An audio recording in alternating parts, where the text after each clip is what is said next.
Hey, John, great to have you with us, Senator. Well, good morning, John. How are you?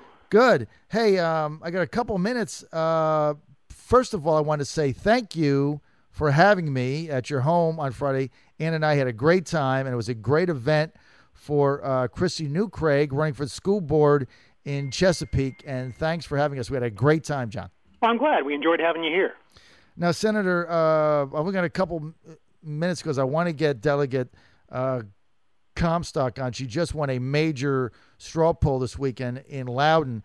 You're going into session tomorrow, ostensibly, but there's no end in sight in this thing. And for many of us, Senator, it's looking for the state Senate, like going back in tomorrow is a theatrics and a charade. Well, I think you hit the nail on the head there. We're going to go up. I'm actually going up today for the Medicaid Review Commission meeting. It's going to happen this afternoon, and then we go into full session tomorrow to vote on the budget. But the governor has put full-blown Medicaid expansion into this budget, and I certainly am not going to support that, and will vote against that budget. So when you look at this, first of all, I've been railing on this all day. Virginia Beach Mayor Bill Sessoms, again, McAuliffe rolling him out as if he's some Republican authority. I just find it to be insulting to me. What do you make of that? Well, I'm not going to say anything bad or anything about Will. He's a good mayor in Virginia Beach. We just don't agree on this issue. If he wants to come out in support of this Democrat governor, then he can do that. But I am not buying it, and will not support Medicaid expansion or even light rail going down to the beach right now. We just can't afford it.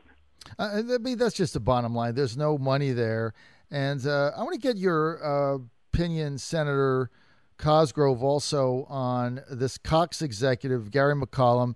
I mean, he's kind of a political wannabe. He likes to make statements. He's, often weighs in on stuff.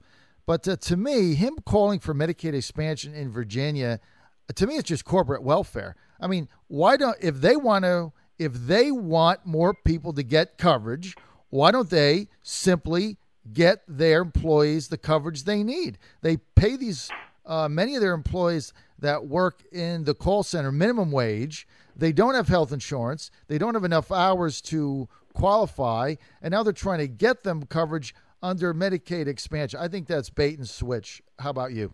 Well, it certainly sounds like it. I know Gary fairly well. Chesapeake is the home to, Cox Cable, their headquarters here.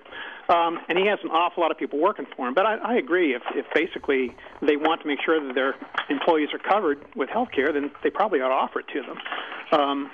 To come out and say that, the government should do it instead of the corporate entity, I don't think is really wise or even, fair to everybody. I can't see that either.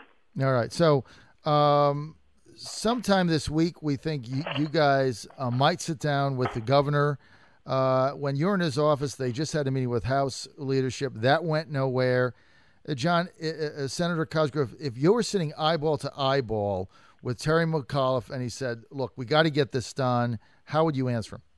I would look him right in the eye and I would say, Governor, I have no problem talking about Medicaid and Medicaid expansion, but I do not and will not, under any circumstances, approve of making this part of a leveraged budget. This budget needs to be passed cleanly. Medicaid expansion has no business in this budget. And that's basically what he's doing. He's holding hostage the entire state and all localities and public safety and school teachers and utility workers, you name it. He is holding them hostage because he wants this Medicaid expansion. He's put it in the budget, and he said it's either pass it or I won't sign the budget. Okay, well, let's see what he does. All right, we're gonna end it there. Senator John Cosgrove, on your way to Richmond, Republican from the Chesapeake area. Hey, Senator, it's always an honor to have you on, sir. Thanks, John. Best luck to my good friend Barbara Comstock.